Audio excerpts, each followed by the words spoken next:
Action.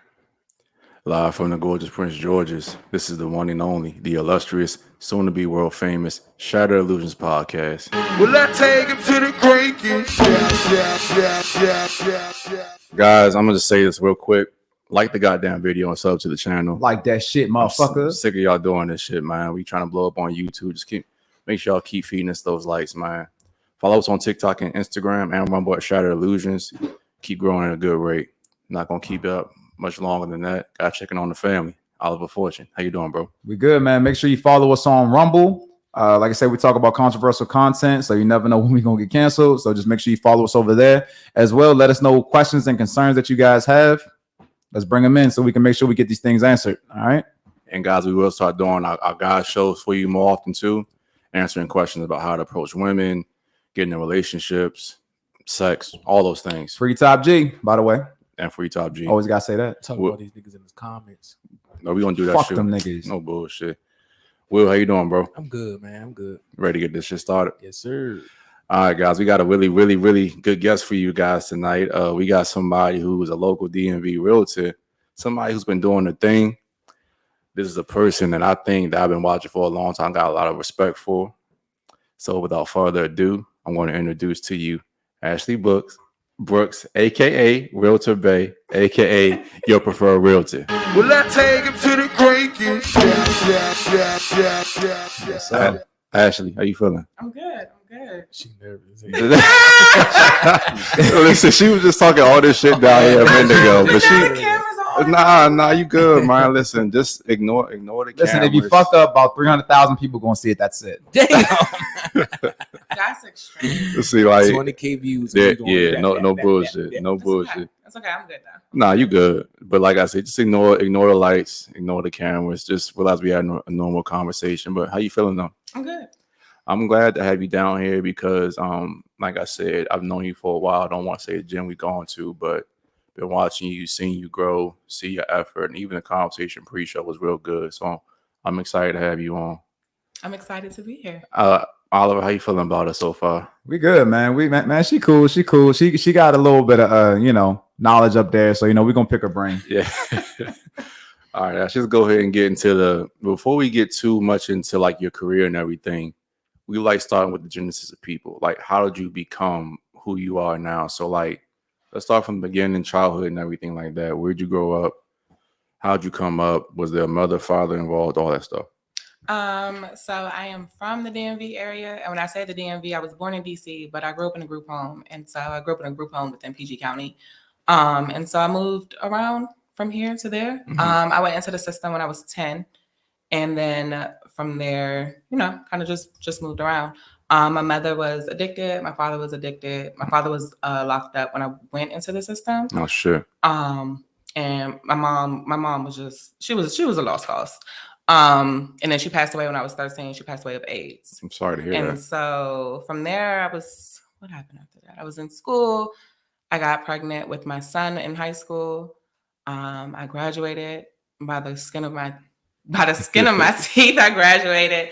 And then my son's father passed away when he was 3. And then that's when life kind of really just got real, like, blurred. And I used to always say, I had a social worker. She used to tell me that I wasn't going to be anything more than what my mother was, right? So I strived to be everything more than what my mother was. But when I had my son, I never wanted to be a mom. But I never wanted to be a mom because I think of how I grew up and what I saw my mom go through, right? Yeah. So I never had a desire to be responsible for another human being. And so when we had my son, it was definitely a task to get used to. And his father was super active. Like, his father was my best friend. And his father, he was there. Mm-hmm. And so when he was no longer there, it was definitely like a culture shock. Yeah. And very ghetto, from the emotional aspect to it, to the financial aspect of it, to the just like, what the hell am I about to do? And so I said 2 years, I went into like a deep depression. And then I was like, you got to snap out of it. Like he used to make me say, like he used to ask me, or no, he used to tell me, if anything ever happens to me, you have to make sure that my son is straight, right? Like no matter what happens to me, actually, you have to make sure that my son is straight. You got to make me that promise. And I told him, I was like, I promise you, I will do that. And that promise still holds dear to me to this day. And a lot of stuff that I have accomplished, I will base it off of that promise that I made to him to make sure that his son was okay. Because when I was 16 and going through the group home and wanting to emancipate myself and not having anywhere to stay, he was the person to give me somewhere to stay. He was the person to give me a car. He did all of those things to give me like a stable, a stability. He was the first stable person in my life in a world full of instability, right? And so when he passed away, it definitely was like, no, I'm not about to do this. But then I remember that promise and I was like, all right, I got to get it together, right? So what do you think made him say that? Because like, do you think that he like felt his death coming or something like that? No, he just knew that I didn't want to be a mom. Okay. Like I was very vocal about that. All I was very vocal about we're having this kid because you want to have this kid. All right. And so me being a mom, he knew wasn't something that like I really wanted to, but he was also in the streets. Yeah. And so him being in the streets, yeah, you know what I mean? Like you just don't know. Right. And so he did live that fast lifestyle. And so we didn't know. We didn't know. And so he did used to say it. But he didn't pass away in the streets. He passed away because a drunk driver left their car in the highway. And he ran his motorcycle into the back of it and died on impact. Damn. So he didn't pass away in the streets. He passed away doing something that he loved, right? And when I finally snapped out of it and I was like, you know what, I'm not gonna be where my mother was to me. And I made that man a promise. And I'm gonna make sure that his son is straight. And once I like had that mindset, everything kind of unfolded. And I was working at a real estate law firm when he passed away. And I was just like a mailroom clerk. I was just like stuffing envelopes, nothing important, nothing, nothing real. I was making $28,000. I wasn't making like no money at all. But I learned that it's really not about what you know, but it's about who you know. So I started making connections with the attorneys and any type of odd jobs that they had going on, I would do. Right. Like everything that the paralegals didn't want to do to the admins, like nobody wanted to do this busy work. I'd be like, look, like I'll do it for you. Like I would just listen to the conversations, hear what they were complaining about and be like, all right, like I'll do it. And so when promotions started coming up in the meetings, my name would come up. Like, oh, well, Ashley can do blah, blah, blah. And it would be like, well, how does Ashley know how to do that? She's just a mailroom clerk. They were like, oh, because she's been doing this on the side and this on the side and this on the side. And so I worked my way up to be a lead paralegal within the firm. I was managing 10 other paralegals beneath me. I was in charge of the Virginia foreclosure sales. And, you couldn't tell me, I was like, shit, I'm lit. Like, I was making a little $50,000. I was like, I'm getting money. Yeah. But it was a time my son was playing football. He wanted to go to Florida. And he was like 5 or 6. And his father passed away while I was at the firm. So they knew that I was his only parent. And I remember telling my boss, like, hey, I need to put in leave for a week because I have to go to Florida for my son's football game. And I remember getting told that if I go, I would be skating on thin ice because it was like the peak season. And I just like sat there and I looked like I've been here for 7 years. Like, what you mean I'm skating on thin ice? Like, I'm my kid's only parent. I was like really upset about this. And so one of the attorneys was like, have you thought about being a realtor? And I was like, well, what is a realtor? I didn't even know what a realtor was. I was like, what's a realtor? And he was like, well, we take people's houses, but it's people that sell houses. And I'm like, well, how much money do they make? Because that's the first question. That's the first question. How much money do we make? And he started laughing at me. And he was like, actually, the money could be limitless. It just depends on how much money you make, how many houses you sell. And then I was like, well, I never went to college. So I don't know which how I'm because I need a degree? And he was like, no, you don't. He was like, one would be good just for the network, but you don't need one. Right. And so I jumped out there and I went and I got my real estate license. And I was like, all right, bet I'm gonna sell real estate. And I ended up getting another job right after I passed my test for real estate. I got a job at ServPro, which is like a water mitigation company. And then I got content. I was like, well, it's closer to home. The pay is a little bit more. I don't need to do real estate. Right. Like I'm gonna chill over here and do estimates. Like it was water estimates. So like I could come, which actually assists me in my job now. Cause like I could come into your basement if you have water damage and kind of look and know what the adjuster is going to look for, if mold, if water stains in the ceiling, stuff like that. Yeah. But I stayed there for like 4 years until my manager started pissing me off. And I was like, I can't do this. Like my manager started pissing me off. I was like, this is not it. Like who that sound like Oliver? Nah. Oliver's the same exact way. No, she was wild. She had to go. And so I was like, you know what? I'm gonna do this real estate thing again. I'm gonna give it another try. And I went and I took off of work for 2 weeks. I gave them some like BS excuse as to why I needed to be off for 2 weeks. Took the accelerated class at Long and Foster. I got my license in 30 days. Oh, And in my mind, I was like, all right, I'm going to save up like 6 months to a year worth of like my bills. And then I'm going to quit and I'm going to go full time. And then one day when I was at work 2 weeks after I got my license, this girl done pissed me off so bad. And I was like, you know what? Today my last day. And everyone in the office just looked at me like, what? I said, I quit. I'm done. Like, I'm done. I sent the text in the group chat. Like, I quit my job and I'm going to sell houses. And y'all, when I say my friends are the most supportive people, because when I text them that, they was like, you got it. Like, let's go. Like, you ain't got no job. You ain't got no money.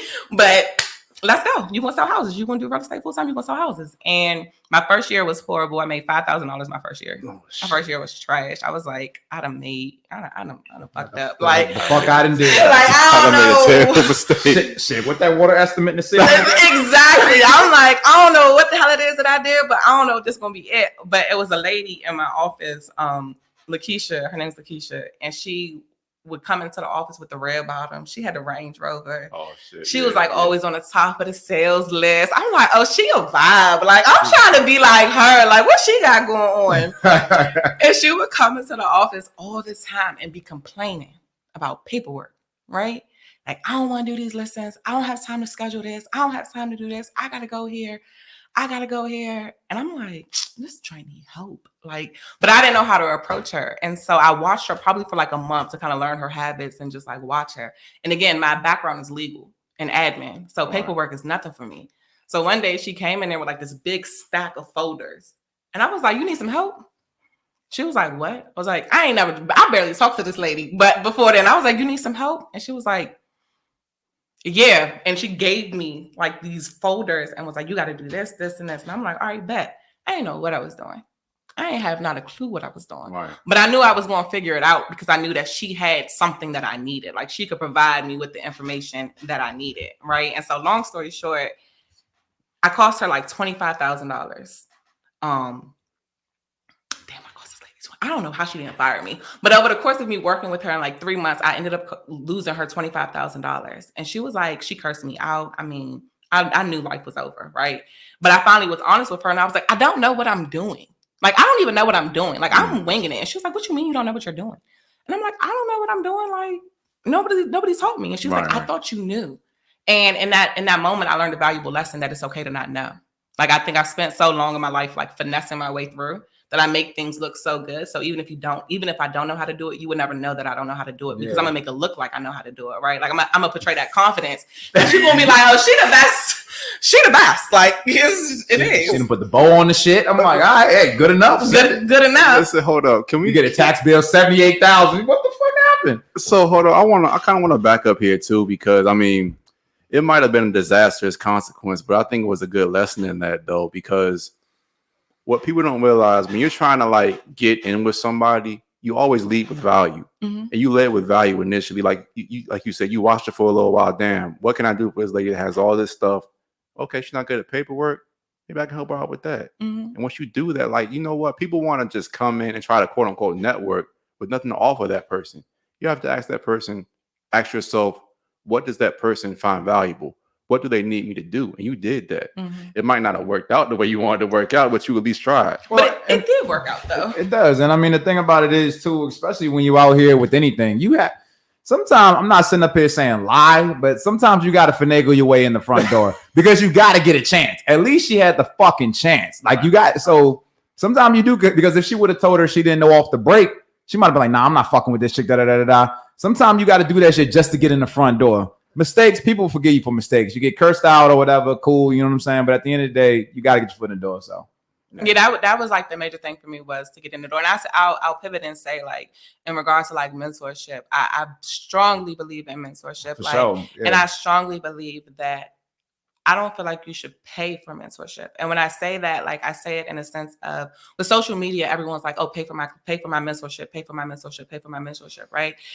I don't feel like you're paying for a mentorship. You're just paying for information, because the only way that you will truly get value from the person in which that you're watching is by being around them every day. And you can't learn a person without being around them, right? And so for that first 2 years of me and her relationship, I was with this lady consistently, like all the time. I learned how she talked. I learned how she wrote her emails.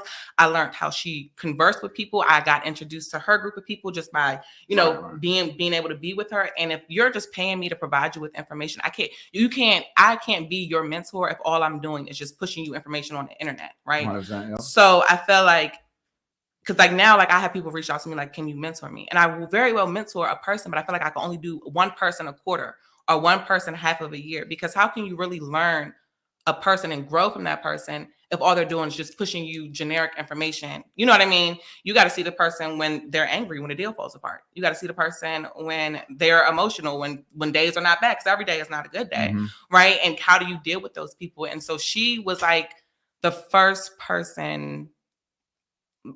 She's low-key like a mother figure to me, for me not having one, because she definitely worked with me in a sense of even like how you portray yourself and how you carry yourself and how you look in the public eye and how you like just all of those things that matter when you're trying to really like build yourself and grow in a community. Like she gave me those essentials. And it all started from me noticing that she needed to do paperwork and being willing to start at the bottom. Like a lot of people don't be willing to start at the bottom, right. Like, oh, I got all of this and I done did this and I did that. I don't care. Let the ego get in the way. Yeah, like for a long time, she was like, stop telling people you're my assistant. Bro, I'm cool with pushing all these paperwork. You see these checks? I am cool. And then I learned how to write contracts. I learned how to compose emails. I learned how to look for comps. I learned how to debate appraisers. Like all of these things that go into the business of being in real estate, I was able to learn it firsthand from watching her. She, she's successful. And then she also made it obtainable. Because the first time I walked into her house, I was like, God damn, like you're not famous or nothing, but you got this bread though. You guess, you know what I mean? She made it up. It was touchable to me. And so it didn't seem so far-fetched to me. Just, you know what I'm saying? Like even a sense of like having to get together and not putting the food in the foil pans, like having platters. Everything has to be served like in these white plattered dishes. And I was like, what is your problem?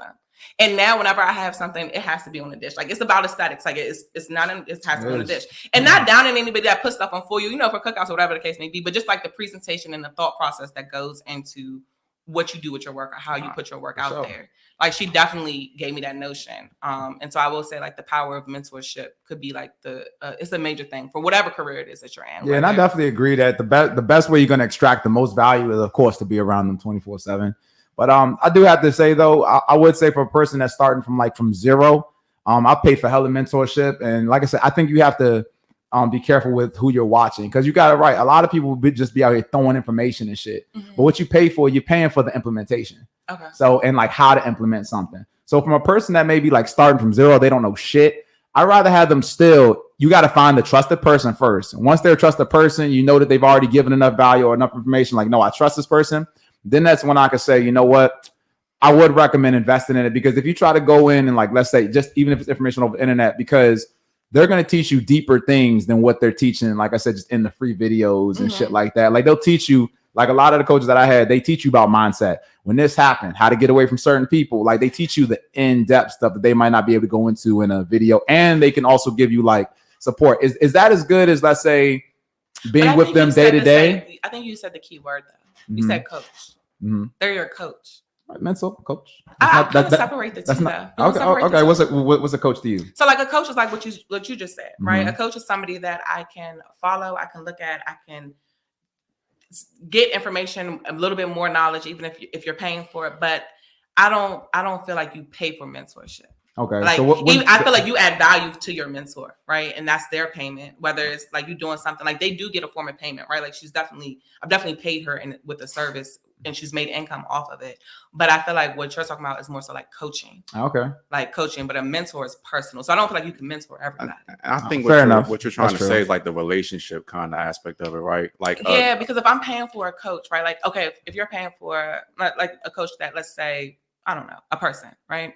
And they're still feeding you all of this information, but you can't get into the same rooms that they're in because you're not on a personal level with them. Fair enough. Right.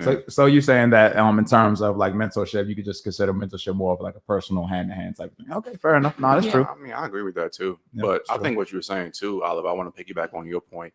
It's just like if a person starts from ground zero, I'd rather you go ahead and at least get a coach, because at that point you're A lot of coaches help you cut down on mistakes they already made, saving you years in the process. And the biggest thing is like you're gonna make mistakes, right? But you don't want to make the grave mistakes, like losing everything or waste time. Or waste time. Yeah. So but definitely I was conflating the two or whatever. But now that you broke it down, that makes sense. I do agree with that too. Yeah, for sure. Yeah. But yeah, mental. You can find a mental, grab somebody right next to you. That's always the best if you can get somebody like him. Absolutely. That's what's up. And lead with value too. Yeah. Don't just go up and say, "Hey, can I pick your brain? Can I buy you a coffee?" I'm like, what is that person getting out of being and talking to me? You see what I'm saying? Find that person's weaknesses, not weakness, but I guess something to help with. No, it has to be weaknesses because usually some people like they'll be like, brother, you can't come work for me. Like you're not, you know what I'm saying? Like you may not be of that, but that person may have a weakness, let's say somewhere else. But when I say weakness, I don't want to be like something to exploit is what I mean. Like, try to take advantage of that person. What I mean, like when I'm saying like find what they need, just like find, let's say, for example, you have a lot of old money guys out here, right? They might be really good at like kind of marketing, making business and stuff like, but they select the social media. Yeah. I had come and be a social media expert for that person, help them out with that. Right. I'm just saying find something that they're weak and then try to help them with it. Also, weakness in a professional field versus weakness on a personal field is completely different. That's fair. You know what I mean? Like in a professional setting, it's okay to say, like, it's okay. She don't like paperwork. She don't want to check her email. I mean, who does? She don't want to look at her phone. You know what I mean? So that is definitely a weakness. I mean, most big dogs that bring in that type of bread, because I got the same type of personality. Like I can do all the big shit, talk, do all this, but when it comes to the little, I'm like, why the fuck is this shit happening? Like I'm just like, why, man? Like, but you know what? Also, you're doing when you're doing those small tasks like checking emails, you're saving that person time. Fact. They can use that time to acquire capital, and you do the little stuff. You know, that's a really big thing right there. Yeah, because I ain't gonna lie. Like if somebody like if you bring in money, something like that, and as long as I know the person is like not like malicious or something like that, but they made a mistake, let's say it cost me some money, I'm really not too worried because I know I can get more money. I'll probably ain't gonna curse them out, but I'll probably be just a little mad. But as long as I know it was honest, they just didn't know. You know what I'm saying? It is what it is. You know what I'm saying? Yeah, so you're gonna lose money, you're gonna make money, you're gonna lose money. Yeah, and that's part of the game. But what is it in the long run? Like the long run, she knew she's like, nah, I can still use her, and that's why she kept you around. And I will say, like, and another good thing that like I really love about her is always you're supposed to supersede me, right? Like you're not supposed to stay here. You're not supposed to always and that was always our conversation. You know what I mean? Like you are supposed to branch out and do your own thing. And if you don't surpass where I'm at, I didn't do my job as a mentor. So like now it's more of like a personal relationship versus a professional relationship. You know what I mean? Like we still do business together, but it's a sense of knowing that you have somebody of that caliber behind you, like saying, no, you're supposed to surpass this. Like all of this that I have, like you're supposed to do this times 2 or times 3 or whatever the case may be, because you're supposed to surpass me. So having people around you that are okay with you going past them, that's right? big. And then also being okay, because I was having this conversation with another one of my friend groups. Like you gotta be okay with being at the back of the line. Right. Like a lot of times you hear people be like, I'm tired of always being the go-to person. I'm tired of being a person that people call on all of the time. Like you're that person because you're the leader of every group. You got to get you some new groups and some new people that you're behind, so that they can, like, in my core friend group, I'm the youngest, right? And so when I watch them, they do things way before I do things, right? And so I'm usually at the back of the line with them, and I am at the front of the line with some of my other friend groups, but I'm never like worn out or like stressed because, again, I'm okay with being at the back of the line. And it's like you got to be okay with being at the back of the line and having people ahead of you and having people further than you in life so you can grow behind them. But I feel like a lot of times people just want to be like that person, and then you get drained from being like, I'm always the go-to person. You're always the go-to person again because you're always in the front of the line.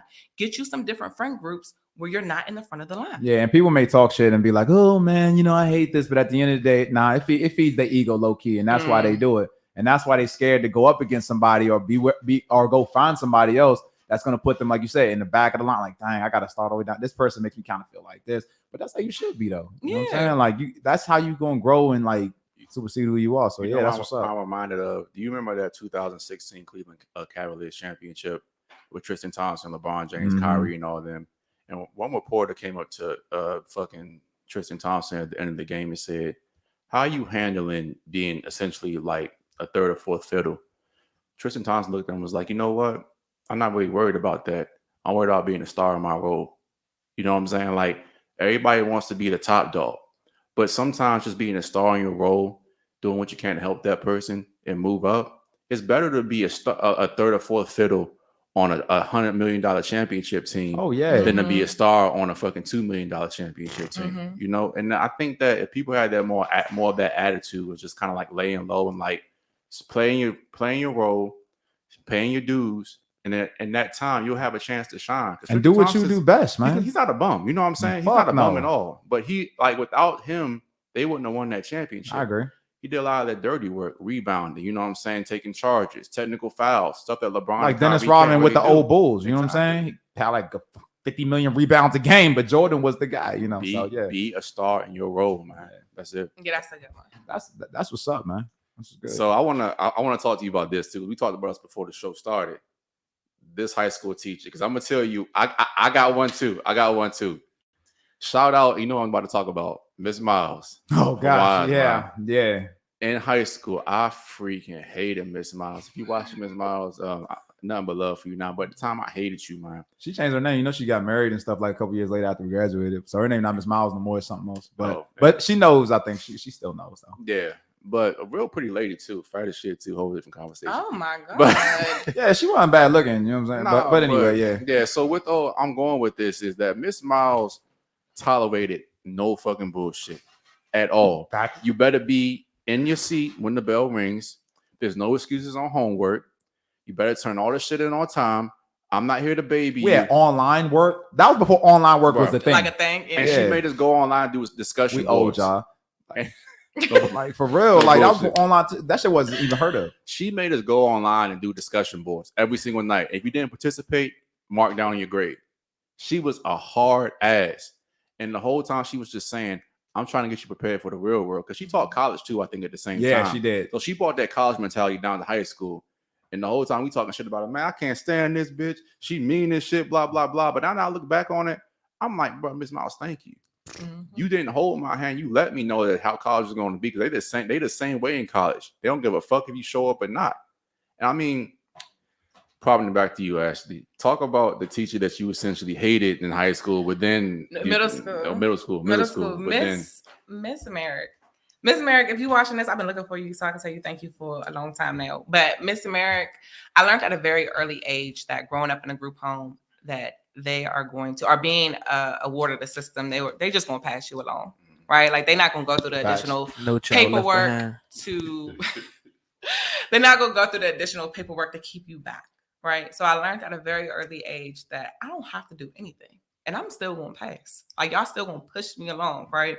And I got to 7th grade, and it was like the same thing. And then Miss Merrick, she was my English literature teacher. Crazy lady. She dressed crazy. Her hair was always crazy.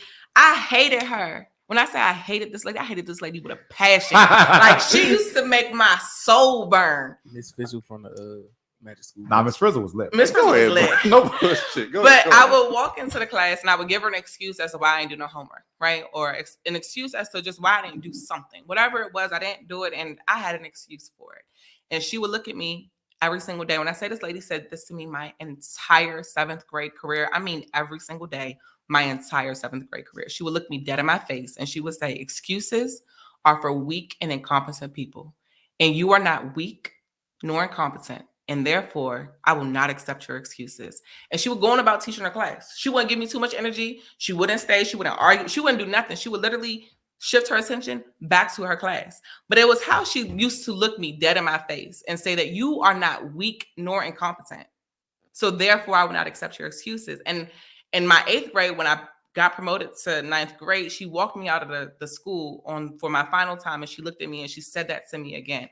I didn't understand what she was doing in those moments, right? And I didn't understand the value in what she was saying to me. And I didn't understand what she was planting into my subconscious, because regardless of what we think, things sit in our subconscious and we act on them subconsciously, right? And so in my adulthood, in my adult life, when I'm trying to reach certain goals, I'm trying to maneuver and I'm trying to do things, I don't have excuses. If something doesn't get accomplished, it's because I just didn't do it, right? Like if I didn't reach a number that I wanted to reach, I don't have anybody to blame for that. I simply just did not do the work that needed to get done to do it. If I don't meet my weight, if I can't if I don't lose the weight that I wanted to lose, or if I don't reach the PR that I wanted to reach, it's nobody's fault. There's no other factors in there. You right? Like it's like, oh, I was tired. Everybody's tired.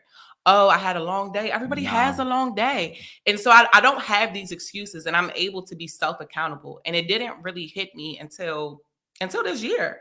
I was driving down Suitland Parkway on my way home from being out in the city. And I just was like reflecting on like everything that like I've accomplished and like everything that I've done. Suitland Parkway smooth. When you ride that joint, you go from DC. When you ride that joint at night, that's gonna be all right. It don't be no cars on that. It'd be a vibe. And it hit me, and I randomly heard her voice in my head, and I heard the excuses are for weak and incompetent people. And I was like, damn. It was like a light bulb had like went off in my head. Like literally, we in April. This was like February that like I really realized how much that saying has affected my life over X amount of years. And being able to be accountable really matters. It matters from a professional aspect, and it also matters from a personal aspect. Because a lot of times we don't like to be accountable. We don't want to say like, oh, I ain't do. You know what I'm saying? I ain't do the work. For sure. Like you don't like to say that. And so she gave me that. And again, I just realized that that's how I've been operating. But every time I say that I want to do something, and my friends will validate this, if I say that I'm going to do something, I'm going to do it. Yeah. Like, I don't know what it's going to look like. I'm the most delusional person you'll ever meet. Like, when I say I operate out of delusion, I truly operate out of delusion. Like, if I say, you can tell me something called, like, numbers don't move me, right? Mm-hmm. And so when I say that, it's like, I don't care about numbers. If you tell me something costs a certain number, it's a number. I could get that number. I don't know how I'm going to get the number, but I'm going to get the number. And that's how I'm in my house that I'm in now, because I'm delusional. I said that I wanted a rooftop, and I asked my friend to give me $20,000 because I saw this house on the internet that I wanted. Friend? Was it a guy? No, it's my best friend. Red flag.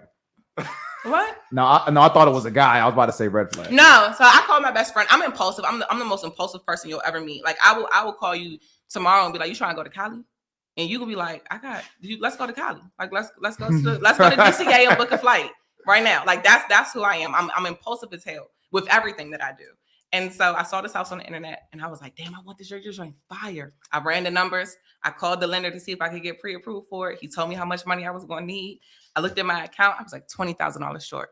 Called my best friend. I was like, yo, let me get $20,000. Mind you, she works at a law firm. She's like, she has like a real job, a 9-to-5 job. I'm like lollygagging around the house, just doing whatever I do. She was like, what? I said, let me get $20,000. I'm going to pay you back in like 2 months. I'm trying to buy this house. I'm $20,000 short. I got to put the offer in it like right now. Otherwise, it's going to be gone.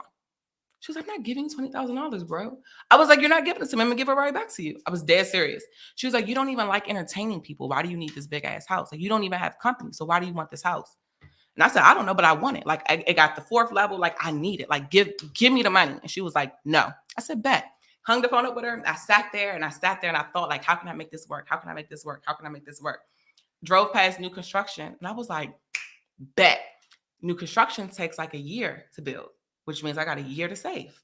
Walked in new construction, did the write-up. They told me the number, looked at the number. And I was like, bet. I don't know how I'm gonna get this number, but I got a year to get it. And so like numbers don't move me. I'm delusional in the sense, like I don't care what it looks like. I'm gonna figure it out. Well, like, in the grand scheme of things, money's not real, but that's a whole nother conversation. You know what I'm saying? Nah, for real, it's not. It's not. When you really understand how money works, like it's really just like it's just numbers. And once you know how things, it's just numbers. But like I said, I agree with it. I think you should be delusional. I think the problem is that people don't dream big enough and they fucking sell themselves short. You know, like I'm not saying be financially irresponsible. No, I'm not saying like don't be financially irresponsible. Like know your, you know what I'm saying? Like know your limits. Know what you are. You know what I'm saying? Know what your capabilities are. And you know, I wasn't taking that from you. You know what I'm saying? Nah, not being financially irresponsible, but you should fucking dream big. We say this shit all the fucking time, but at the end of the day, people go and they look at their 9-to-5 life and they're like, this is all I can do and all this other shit. And it's like, the first thing is to believe. You have to believe that you can do more. You know what I'm saying? Mm-hmm. In order to take the first step.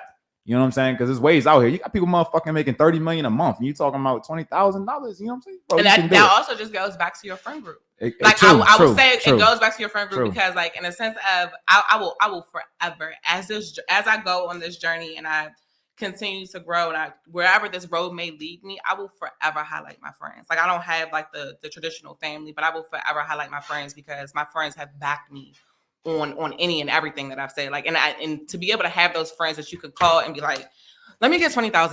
You know what I'm saying? Like, to be able to have those people around you, that shit is major, and it's not small. And I'm not saying like your friends are less than if they can't do that, but it's important to be able to surround, like, get yourself around people that have that mentality, or like that are willing to be, that are okay with you, again, superseding them or whatever. Like our friend group, like whatever my goal is their goal. Whatever their goal is my goal. Like, even if I don't understand it, even if I don't necessarily agree with it, it's not for me to understand. If that's what you want to do, that's their understanding. If that, as your friend, go for it. Like, go for it. Like, one of my friends, he quit his job and he just decided to backpack through Europe.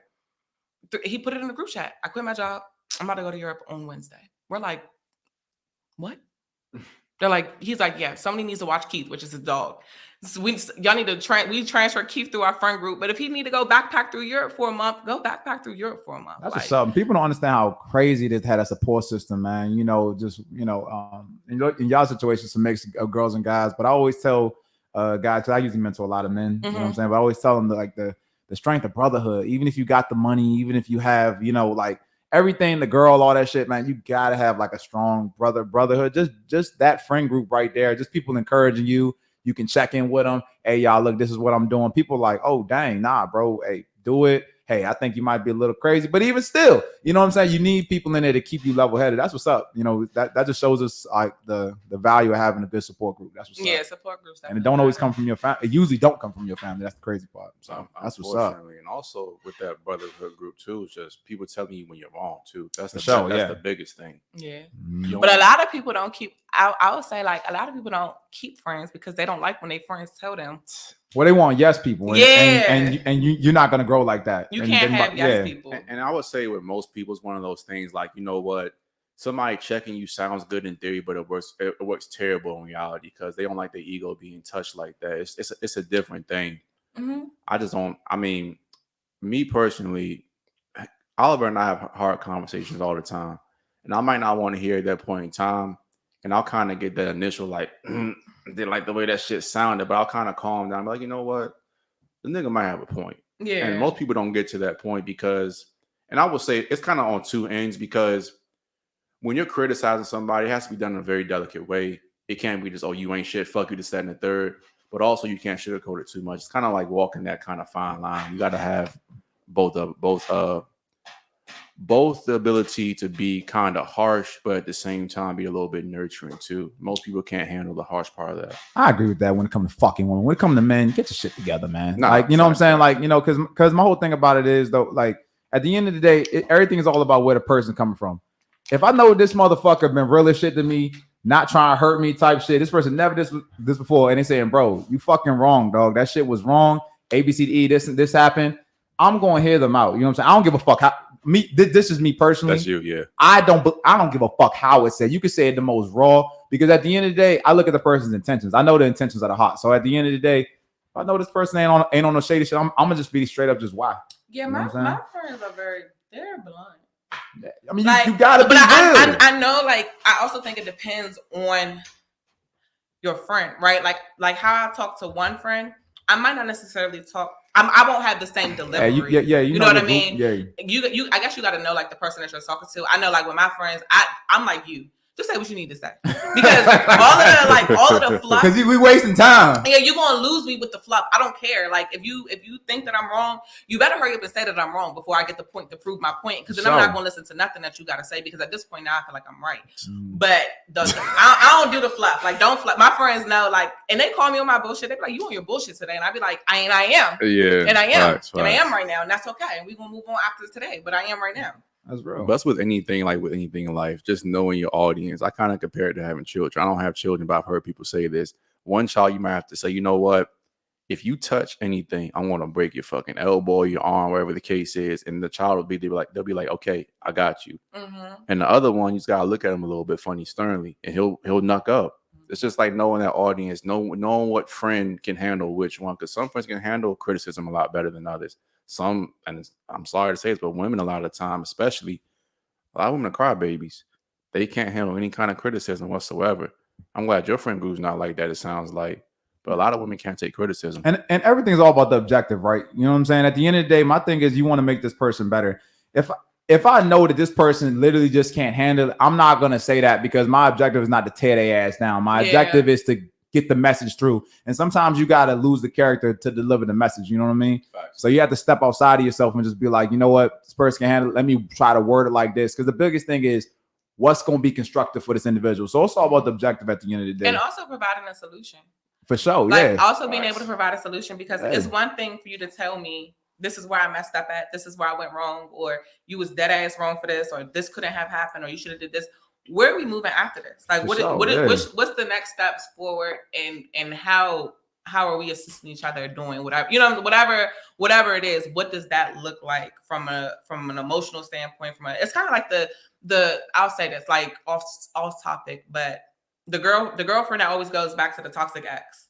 At some point in time, you get tired of hearing about it. My favorite. We're not talking about it no more. Like, don't call me no more with X, Y, and Z because clearly you gonna go. You know what I mean? At what point do you cut those conversations and you just call bullshit? Like, I can sit on the phone.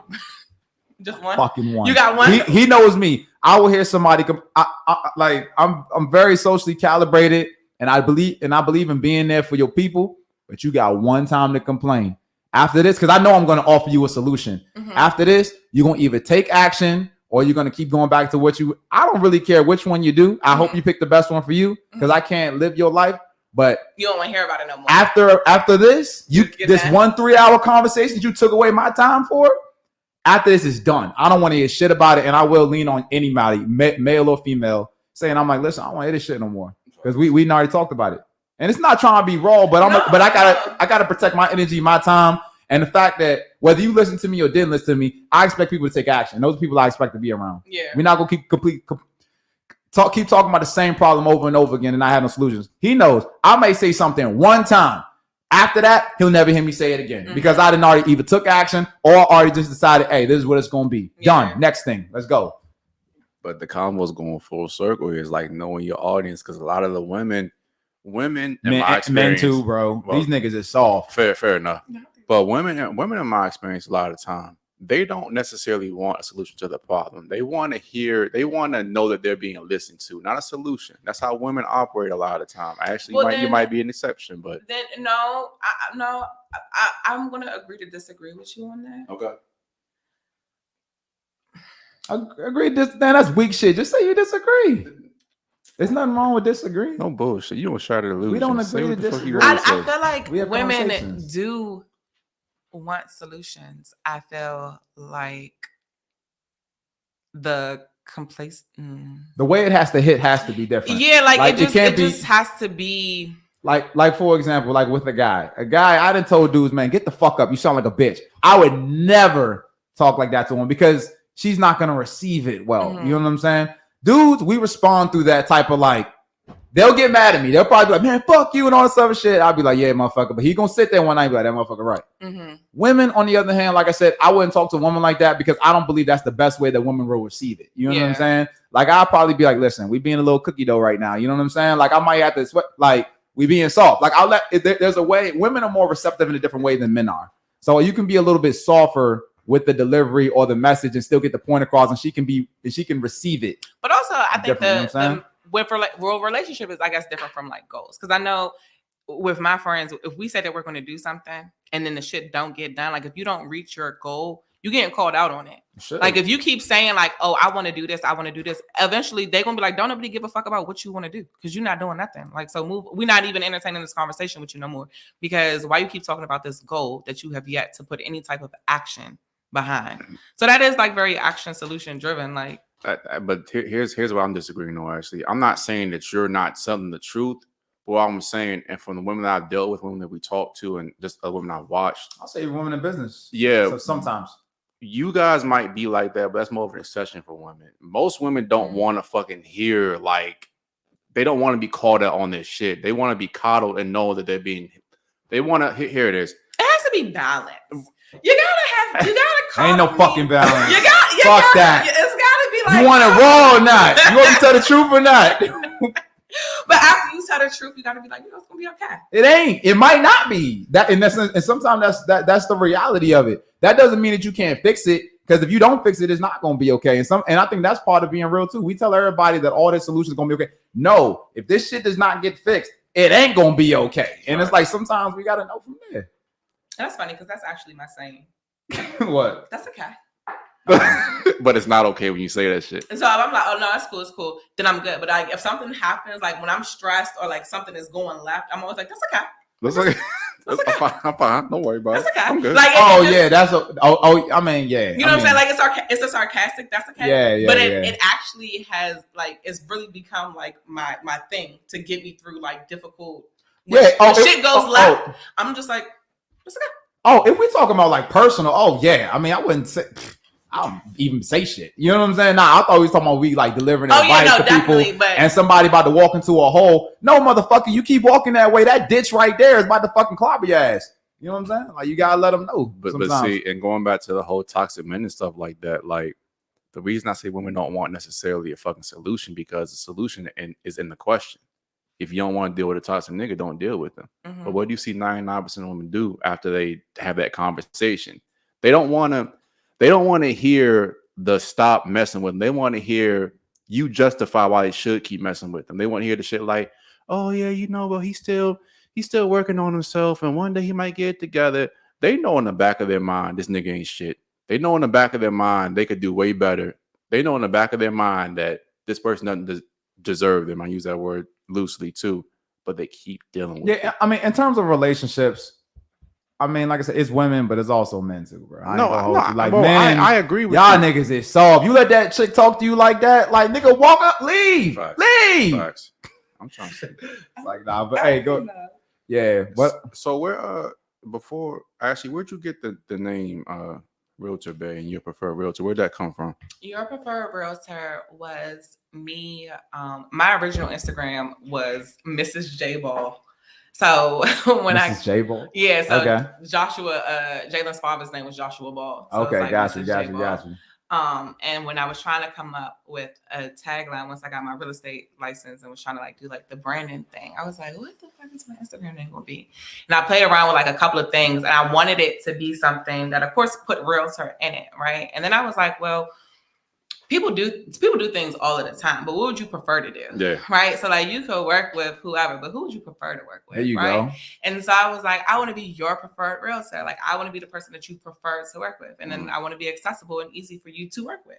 And I think that I've accomplished that just in regards to like communication and like my response times are immaculate. Like my response times are probably unmatched. I don't care what nobody says. She was down here taking the call before you got on the show. I have unmatched response times. Up. I pride myself on like success, love, speed.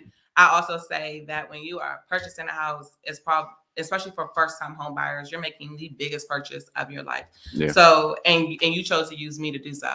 And so I'm never going to leave you feeling like, damn, I don't know what's going on in the process, should I ask her this question, but she ain't get back to me, or I called her, I know she's busy, but I always tell my clients, my schedule is your schedule, right? Like, so whatever your schedule is, whatever that schedule, you work overnight is cool. I might not respond to you in 0.2 seconds because I might be asleep, but when I wake up, I'm gonna get right back to you. But I pride myself on response times, fully giving all of the information and breaking it down so that you understand. Because as realtors, we use real estate language all day, right? We could talk numbers and say EMD and the appraisal this and the NOI that, and it was like, what the fuck are you talking about? They like, well, let's buy. Like, what are you talking about? And so I've learned how to like break it down into simple terms for people to really comprehend. And again, just being your preferred realtor. Like I want to be somebody that the people prefer to work with. My ultimate goal is to be the athlete's preferred realtor. Like I want to break into the athletic community and get in there somehow, some way, and be like their preferred realtor. You ever reach out to any of them? Yeah, I do. Okay. I'm in people's DMs. I'm definitely in DMs a lot more now. I never want to come off as like the salesy person, like as me and you were talking. But I strategically put myself in certain rooms just to be, and then again, when they be like, oh, what's your Instagram? It's your preferred realtor. And so like when people see me out, they're like, oh, that's your preferred realtor. Or like, oh, that's Realtor Bae. And Realtor Bae came from like my friend, we have like Lawyer Bae, we got Attorney Bae, we got Dr. Bae, like all of my Europe Bae. A lot of baes. It's a lot of baes. Like all of my friends that are like, and the thing is like, oh, who you with? Like one day I was with my friend and she was on the phone and her friend was like, who you with? She was like, I'm with Realtor Bae. Because there's a lot of Ashleys. Right. So she like gave me a nickname of Realtor Bae. That's what's up. And I was like, oh, I like Realtor Bae.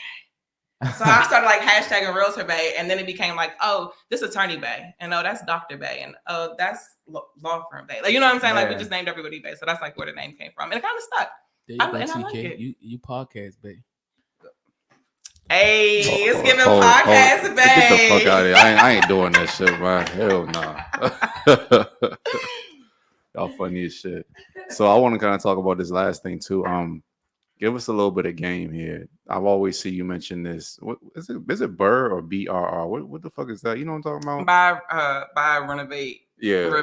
Rent, repeat. Buy, renovate, rent, repeat. Because you have 2 properties now, right? Mm-hmm. How'd you go about getting that? So my first property, I strategically knew that this property was going to eventually be a rental property. Mm-hmm. So I'm more of a buy and hold type girl. Okay. So you have 2 types of investors. You have your buy and hold people, and then you have your flip people, right? Your flips are the ones that you're going to get that lump sum of money after you make that flip, and you're going to take that lump sum of money, you're going to put it towards the next flip and build, you know what I'm saying? You're going to keep flipping it, right? Buy and hold is very slow. It's a slow pace, right? But I strategically brought the house in an area in which I knew yielded a high rental income. I brought it extremely cheap. My first house was only $260,000. It was a condo, because a lot of people are like, I don't want to buy a condo for my first house. I don't know why. I don't know why people don't want to. Outside of the condo dudes, I can't understand the mindset of I don't want to buy a condo. But I brought it. It was cheap. It was in the location that I needed it to be in. It had 3 bedrooms. It was 2 bathrooms. It was not everything that I wanted it to be. It definitely needed work when I went in there. But it sufficed. Right? Starting point. It was my starting point. I used NACA, which is a first-time home buyer program, so that they don't go off of your credit. They go off of your payment history. And NACA is an amazing program for people who don't have the credit to purchase a house, but have positive payment history, because they look at like your rental history and how your car notes and your utility bills, like they look at like your entire payment history versus your credit, right? Because I had positive rental history, but I think my credit score was like a 570 when I bought my house. And to the average person's like, no, you can't purchase the house with 570, right? And that's another topic that I did want to talk on. And so I used NACA to purchase my house. I went through the process of NACA. NACA is a long process. It took me about a year to get through the program and to actually get to the closing table. I purchased the house. I stayed in the house for 2 years, and then it was time to go. And so when I look at the rental comps in the area, my house is in what they call a preferred Section 8 zip code. And in PG County, you have zip codes that are preferred by Section 8. What that means is they pay you 65 to 75% above market value. So I could get X amount of dollars if I've just rented to a normal person, right? But I could get normal. I'm sorry. I'm just playing. That wasn't ethically correct. I'm playing. I'm sorry, because I don't want to get canceled. I did not mean it like that. I can get market value from a non-public housing tenant. Clean that up. Good job. Thank you. Or I can get 65% above market value if I rent it out to public housing, right? So it's going to entice me to rent out to public housing. So I did public housing, and the numbers are great. They're great numbers. And so I take that income that I make from my rental property, and now I have that as yearly income now, right? So whatever, let's say I'm making, for simple math, let's say I'm making $1,000 a month off the property, right? I now make $12,000 a year. That income is now included in the income that I already make for the lender. And then we're going to take that $1,000 and apply it to the new mortgage for the new house. And then that's how the first house pays for the second house. While you still have your first house. So your first house, you're still paying the equity and paying the mortgage down on that one. So you're building equity in the first house. And then, you stay in the next house for the next year or two, you rent it out and you do it again. The benefit of doing that is each time you do that, you're buying a primary residence. So the issue with people trying to do investments or become a investor, a lot of times is they don't have the capital. And so if you don't have the 20% down for an investment property, you can, what they call house hack, and stay in the house for a year or two and then move up. And then that way you're only putting 3 to 5% down. You know what I mean? And in 5-10 years, you have 5 doors because you did this. And then again, it's not, you don't get that lump sum of money like you do with the flip, but the residual income over the course of time and the equity that you build in the properties as you build your doors. It's a more strategic, safer way. With any investments, there's risk, right? And you got to be okay with the risk. But I personally, this is just my personal feelings. I feel like the buy and hold method is a little less risky than the buy and flip because anything could happen to the market. The contractors could not show up. You know what I'm saying? It's a lot of variables into flip. So it's just like not my thing. I have a great friend group of realtors that do like the flips and the investments, and they explain it to me all of the time, and I'm like, that's cool. But for my money, I feel safest in this aspect. And even with rentals, like you deal with the tenants that don't pay the rent, and you have all of those things, but you have to look at what your numbers are. Real estate is not enough. When you become an investor, real estate is no longer emotional. It's all numbers. So if the numbers make sense, so even if my tenant does mess up X or whatever, right? And she stayed there for 3 years. I'd have made $36,000 on top of the mortgage that she's paid in, the equity that she's paid into my house. So if I made $36,000 and she messed up $4,000 or $5,000, you know what I'm saying? Yeah. And you don't buy these mass properties to put Section 8 in. It's a condo. Yeah. How much is it really going to cost for me to fit? You know what I mean? Like the square footage wise, it doesn't. It's not that serious. And then even if you go through the process of eviction or whatever the case may be, again, how much did you make prior to getting to that point? Sure. And then with Section 8, they have different voucher levels. Like you have some Section 8 tenants that are 90%, some are 80, some are 70, some are 60. You cannot discriminate based upon voucher coverage, but you can do your due diligence of running credit and checking the income and, doing like all of those things to make your investment and your risk a little bit lower. But I always tell people your first house is not your forever house, and do not look at it as your forever house. And also do not talk to your family member that bought a house 10 years ago, because the market is not the same. The numbers are not the same. The interest rates are not the same. Like all of those things matter. But when you take the emotion out of real estate, that's when you can really grow financially in real estate. And I get that it's an emotional buy because like, oh, I'm buying a home. But no, you're not. Not right now. Like, should you buy your home eventually? Yeah. But your first home should just be used to leverage you to get to your next home. And then that home can be leveraged to get you to that as you grow and as your income grows and as you grow in your career or whatever it is that you're doing. You know what I mean? You start somewhere and then you start to build from there. And so that's what I'm doing right now. Like even the house that I'm in now, I'm ready to go now, actually. You just bought the joint. And I just bought it. Bought it. I'm telling y'all I'm impulsive. Like I'm ready to go now. But that's how I did it. I bought cheap and rented out high. Yeah, and then also too, would you say I think a lot of people are scared of condos just because people don't do their homework, man. You know what I'm saying? People don't do their homework when it comes to investing. People don't do their homework when it comes to they just stick to an ideology or a psyop that was given in the 70s or 80s. No, you're gonna buy this house and stay in it for 30 years, and that's gonna be your investment. They can't think like the chess moves like you thinking. They can't think 2, 3, 4 steps ahead. Everything's about no, like you said, if I get this first house, like you said, they look at it as it's my forever house. Well, I don't really want it and stuff. Bro, you got to look at the move. Like, you got to look at the chessboard. This is to get you to this point. Mm-hmm. You know what I'm saying? Same thing when it even come to like jobs and shit like that. People think that, oh, if I go into this field, I'm being in this field forever. Bro, it don't got to be like that. Like nothing is, you're not married to even like, oh, the mortgage is 30 years. Don't nobody care about that mortgage being 30 years. Exactly. Like, don't nobody care. Nobody and also like with programs, she's at the door too. Okay, we got to wrap. When, let me tell her, hold on. When people say, that's another thing, like, one sec, he's coming. When people try to like stack programs, it's a lot of first time home buyer programs. I'm partial to programs. Again, I used a program to buy my first house, but I use NACA, which is a different type of program. And I also had to refi out of that program in order to be able to rent it out. Because with NACA, it has to be your primary residence. You cannot rent it out. Okay. But the issue with programs is if you tell me that you want to do a buy and hold, then cool. Like if you plan on buying this house and we're going to hold it, if the programs allows you to rent it out, stock them, do what you want to do. But if you tell me that I plan on buying this house and in 3 to 4 years, I want to sell it so I can take the equity and then move on that way, you don't want to stack programs, because you stacking programs is going to eat away at your equity, because they're giving you the money now, but you're paying a higher interest rate, right? So if you do a program and I don't do a program, your interest rate might be a 6%.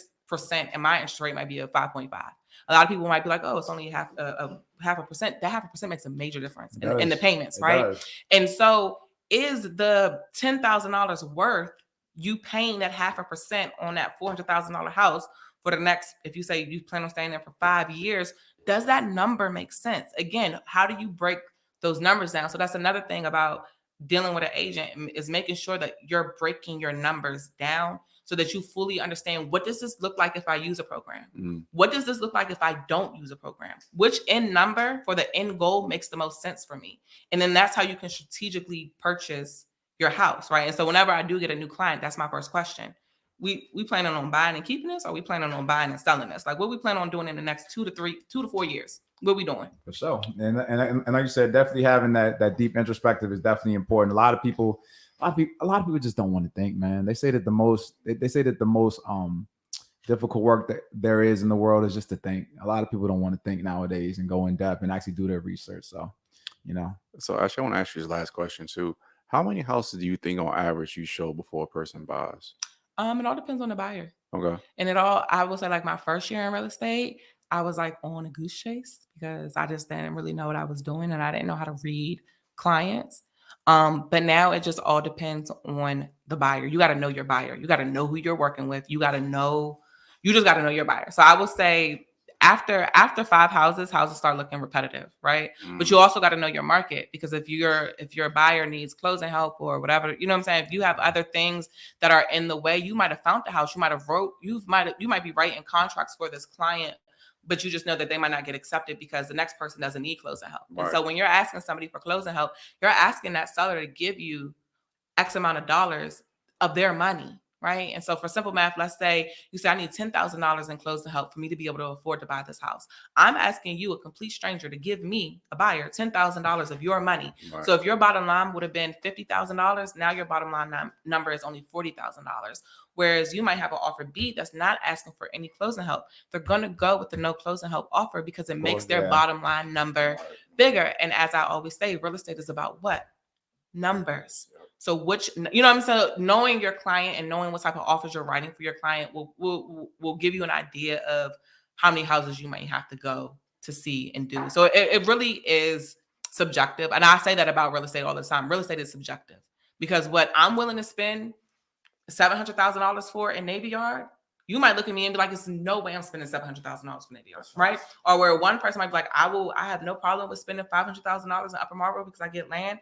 Another person might be like, "There's no way I'm living in Upper Marlboro for $500,000 when I could go to the city." You know what I mean? Yeah, so real estate is definitely subjective, and it's knowing the type of client that you have and the type of client, what they're looking for. For sure. I think this has been great, Ashley. It's been great. Did we have time for her to go into like the next thing? I know you said you wanted to go into that a little bit. Did you want to just drop that gem for everybody, like how to get involved in the program, what to do, how did you do? Yeah, go ahead. Yeah. Yep. So for NACA, you just log into NACA.com, NACA.com. They have workshops. You have to sign up for a workshop. You have to go into like an in-person home buyers orientation type thing. They're going to give you like this packet where you have to have all of these documents. I always tell anybody that's in the NACA program, get a binder. And get a binder and put all of your documents in this binder, and also create a folder on your laptop with all of the documents, because you're going to submit the documents and they're going to ask for them again. And you go say, "I just uploaded that like 2 days ago." And they're like, "Yeah, we didn't get it." That's so that's that admin. And that's that. You got to keep it like all, and so that you can just have it like on ready. Right. And so know that the process is going to be long, but know that the process is worth it at the end. And also know that, again, if you want to eventually rent your property out, you are going to have to refinance.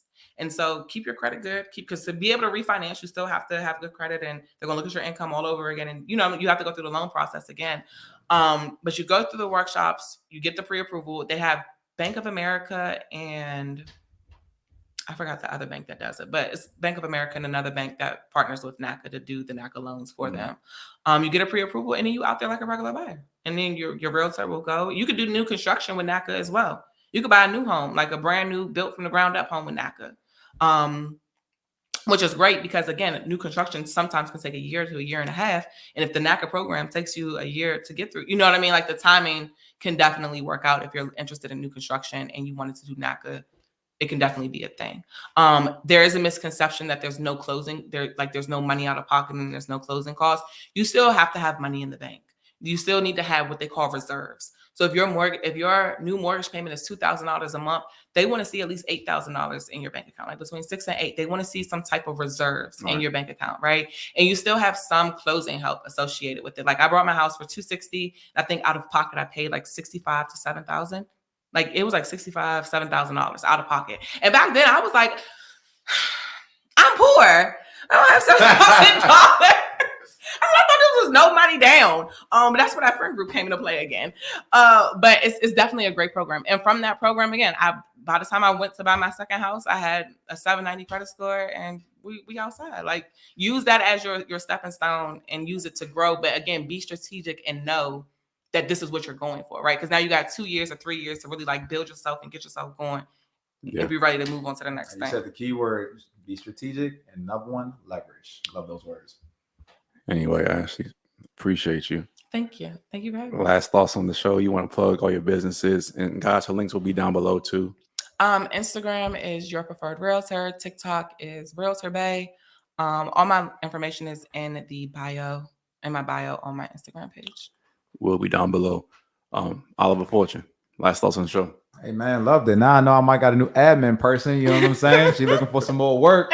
But nah, great show, man. She definitely dropped some good dimes. Definitely, if your credit score is a little janky, but you want to get in the house, just know it's still possible. So, you know, that was gold. That was gold right there. Will, last thoughts. Let's get ready to rumble. This man will hate the education show. So all you want to do is just say trigger and shit. Just do ratchet shit all day. Actually, we'll be back for the late night show. But like I always say, guys, that'd be like all our time. So the next time, this is Shattered Illusionz Podcast. Kill the fantasy, build a dream. We are out here. Free Top G. Love y'all, boys. Will I take you to the greatest shop? Who's your favorite go-go band? That's what I should have asked you. Oh, shit.